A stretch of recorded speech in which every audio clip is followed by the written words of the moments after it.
কি খবৰ আপোনালোকৰ ভাল না আমাৰ ভাল আজি মই বেলেগ এটা ৰেচিপি লৈ আহিছোঁ ৰেচিপিটো আজি ফ্ৰেঞ্চ ফ্ৰাই কেনেকৈ বনাই খাওঁ তাকে অকণমান দেখাওঁ এয়া আলু বইল কৰি থোৱা ল'লোঁ তাৰপিছত ইয়াত কৰ্ণফ্ল'ৰ অলপ দিছোঁ ফুড কালাৰ অকণমান দিছোঁ এইটো হেৰি জালুক অকণমান দিছোঁ ক'লা নিমখ অকণমান দিছোঁ ৰেড চিলি অকণমান দিছোঁ দি এতিয়া মিশ্ৰণখিনি ভালকৈ হাতেৰে মিলাই লৈছোঁ তাৰপিছত দেখাই আছোঁ আপোনাক এতিয়া সৰু ট্ৰে এখনত মই অলপ ৰিফাইন লগাই লৈছোঁ ৰিফাইন লগাই এতিয়া এই আলু ঢৌটো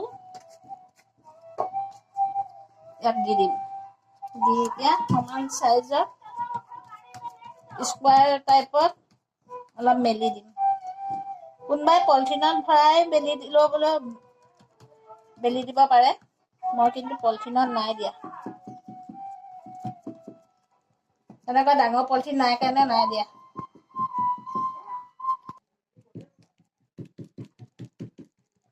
দিলেন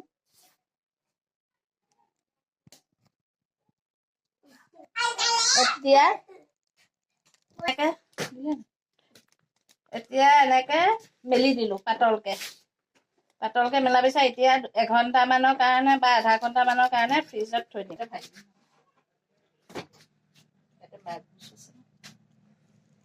এয়া ভৰাই দিছোঁ এতিয়া থৈ দিম অলপ চাৰি কিনাৰে এৰুৱাই এতিয়া মাজে মাজে দুভাগ কৰি দিম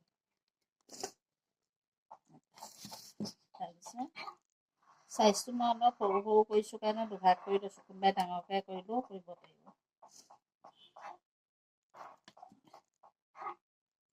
তাৰপিছত এতিয়া ফ্ৰাই কৰাৰ পাছত দেখাই আছোঁ এতিয়া জাপানী ফ্ৰেঞ্চ ফ্ৰাইজ তেলত দি আছোঁ ল' ফ্লেমত ফ্ৰাই কৰি তাৰপিছত হোৱাৰ পিছত আপোনালোকক দেখাই আছোঁ দেই